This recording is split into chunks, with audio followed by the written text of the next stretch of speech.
Seulement 5% des femmes observent la planification familiale en Côte d'Ivoire, selon les estimations de l'ONG Santé pour Femmes. Toujours selon cette organisation, 62% des femmes ne fréquentent pas les services de la maternité et le ratio de mortalité en Côte d'Ivoire est de 543 décès maternels pour 100 000 naissances. Pour améliorer l'accès des femmes, des filles et des couples aux méthodes modernes de planification familiale et accroître l'utilisation des services de la santé de reproduction, la délégation des tâches. Elle va permettre de toucher les populations isolées en zone rurale, les adolescents et les jeunes. Il y a plusieurs méthodes. La pilule, le coït interrompu. Et il y a aussi l'abstinence aussi. Il y a un que je fais les dames. La planification familiale doit être transversale.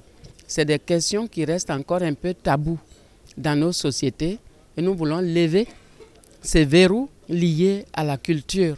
Pour y arriver, il faut impliquer l'ensemble des parties prenantes, d'où une rencontre pour initier un dialogue entre décideurs nationaux et internationaux. L'issue de cette rencontre, c'est de pouvoir atteindre les objectifs que la Côte d'Ivoire s'est fixés d'ici 2020, à savoir l'implication de tous les acteurs dans la planification familiale.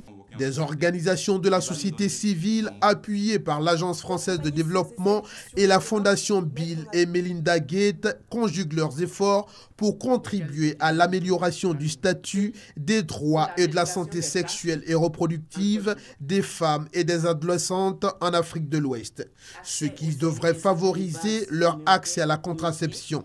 Un projet qui à terme va booster l'espacement des naissances.